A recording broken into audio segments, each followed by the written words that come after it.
Isang kapamilya personality, umalis na, lumipat na ng talent agency. Sino siya? Tingnan ang mga detalye.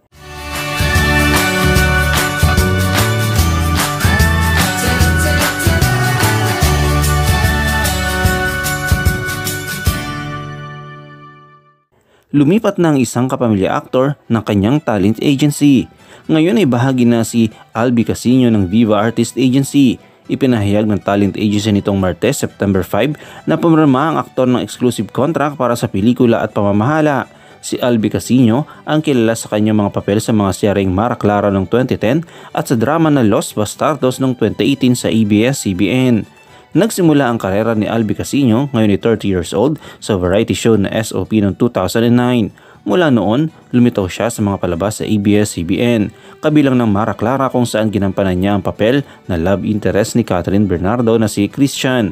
Nakita rin siya sa mga palabas na Noah, 100 Days to Heaven, On the Wings of Love, FPJs Ang Probinsyano at Pusong Ligaw.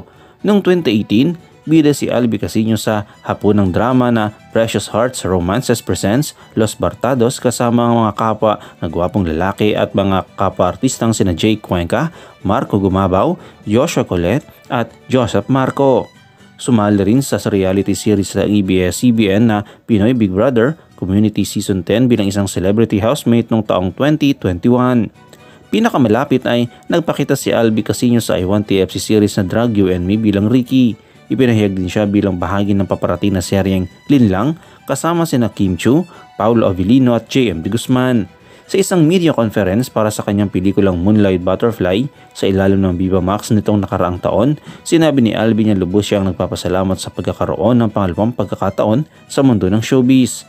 Sa kanyang pahayag ay sinabi, "When I got out of PBB, ito na kaagad yung sinabi ko na this is it, this is my second chance. When I started out in showbiz, I was very young and I do not know how things work in this industry. Hindi ko alam kung anong nangyayari sa industriyang ito. Now I'm trying to up my work ethic. Like this week, I'm working every day. I'm doing it showtime and some other stuff on the side na kung dati nung bago ako, hindi ko talaga gagawin kasi tinatamad ako. But now, strike while this iron is hot before I get lost." Kung matatandaan nito nakaraan nga lamang ay isang video ni Albi Casino na tila sobrang energetic na pagganap sa isang beauty contest sa North Cotabato ang kumakalat sa mga social media. Sa video na inilabas ng FB post na Hometown Diaries nitong August 26, ipinakita si Albi Casino na nagpa-perform sa intermission ng Mutya ng Cotabato 2023 pageant. Ngunit tila na lip-sync niya ang mga kanta na Habang Buhay ni Sakta Buldo at Pangarap Lang Kita ng parokya ni Edgar. Ang maayos na nakadamit na aktor ay marinig mula sa simula na video na nagtatanong sa karamihan kung nais nilang marinig ang isa pang kanta mula sa kanya. Ayon sa kanyang pahayag, okay lang naman kung ayaw nyo na o DJ isa pa daw. Maraming netizens ang nagpahayag ng kanilang hindi kasiyahan sa performance ni Albi Casino sa mga komento at may ilan na kinukumpira ang kanyang pag-awit sa isang mall show o beer house. Sinabi ng ilang FB users na itinapon lamang ng talent fee ang kanyang pagganap. Anong yung komento kaugnay dito? Shoutout tayo na Perla Cruz, kay Bernard Bersabe at kay Mayra Estrada. I-comment mo lang ang inyong opinion sa comment section at huwag kalimutang i-like, i-follow, i-subscribe ang bcgram.net para sa mga latest happenings.